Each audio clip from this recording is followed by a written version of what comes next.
আল্লাহু আকবার, আল্লাহু আকবার। একটা প্রশ্ন করি, যদি এমন একজন মানুষ থাকে যে জীবনে অসংখ্য পাপ করেছে, মানুষকে কষ্ট দিয়েছে, মিথ্যা বলেছে, অন্যায় করেছে, তাহলে কি তার জন্যেও ক্ষমা আছে? অনেকেই মনে করে আমার পাপ এত বেশি, আল্লাহ হয়তো আমাকে আর ক্ষমা করবেন না। কিন্তু আজ আমি আপনাদের এমন একটি গল্প শোনাতে যাচ্ছি, একজন পাপী মানুষের গল্প, যার জীবন বদলে গিয়েছিল পবিত্র রমজান মাসের মাগফিরাতের এক রাতে। গল্পটা শুরু হয় একটি ছোট শহর থেকে। সেই শহরে একজন মানুষ থাকত। মানুষ তাকে ভালো চোখে দেখত না, কারণ তার আচরণ ছিল খুব খারাপ। বাজারে গেলে সে মানুষের সাথে ঝগড়া করত, কেউ ভুল করলে তাকে অপমান করত, অনেক সময় নিজের লাভের জন্য সে মিথ্যা বলত। গরিব মানুষদের সে অবহেলা করত, কেউ সাহায্য চাইলে সে রেগে যেত। এভাবেই ধীরে ধীরে শহরের মানুষ তাকে এড়িয়ে চলতে শুরু করল। কেউ তাকে বিশ্বাস করত না, কেউ তার কাছে আসতে চাইত না। কিন্তু আশ্চর্যের বিষয় হল, সে এসব নিয়ে খুব একটা ভাবত না। তার মনে হতো জীবন মানেই নিজের মতো করে চলা। এভাবেই বছরের পর বছর কেটে গেল। একদিন হঠাৎ করে শুরু হলো পবিত্র রমজান মাস। শহরের পরিবেশ পুরো বদলে গেল। রাস্তায় রাস্তায় ইফতারের আয়োজন, মসজিদে মানুষের ভিড়, রাতে তারাবির নামাজে ভরে উঠতে লাগল মসজিদগুলো। মানুষ বেশি বেশি দোয়া করতে লাগল, কারণ সবাই জানে রমজান হল রহমত আর ক্ষমার মাস। এক রাতে সেই মানুষটি কাজ শেষ করে বাড়ি ফিরছিল। চারদিকে তখন শান্ত পরিবেশ, আকাশে ছিল সুন্দর চাঁদ। হাঁটতে হাঁটতে সে একটি মসজিদের পাশ দিয়ে যাচ্ছিল। হঠাৎ মসজিদের ভেতর থেকে ইমামের কণ্ঠ ভেসে এলো।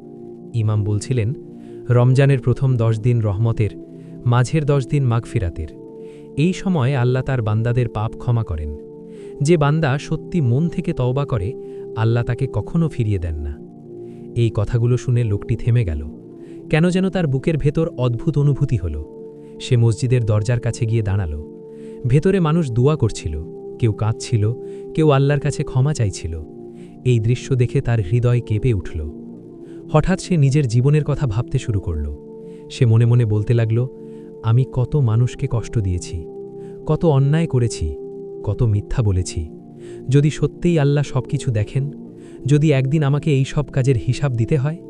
এই চিন্তা তার মনে ভয় ঢুকিয়ে দিল। সেই রাতে সে ধীরে ধীরে মসজিদের ভেতরে ঢুকল। মানুষ তখন নামাজ পড়ছিল।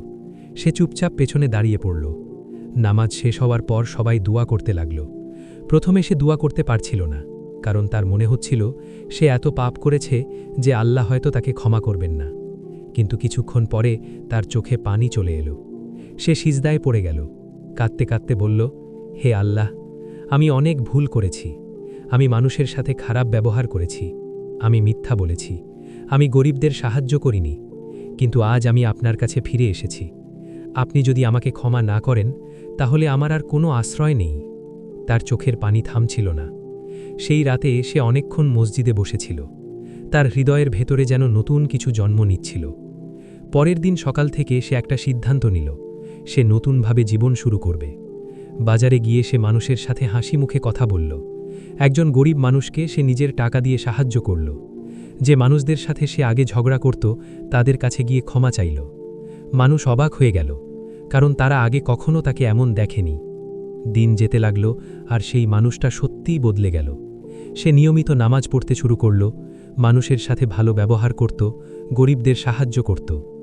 রমজানের মাগফিরাতের দিনগুলো তার জীবন পুরো বদলে দিল, কারণ সে বুঝেছিল আল্লাহর দরজা সবসময় খোলা। নবীজি আমাদের শিখিয়েছেন, কখনো আল্লাহর রহমত থেকে নিরাশ হয়েও না। আজকের এই গল্প আমাদের একটা বড় শিক্ষা দেয়। মানুষ যত বড় পাপই করুক না কেন, যদি সে সত্যি মন থেকে আল্লাহর কাছে ফিরে আসে, তাহলে তার জীবন বদলে যেতে পারে। হয়তো এই রমজানই হতে পারে আমাদের জীবনের নতুন শুরু।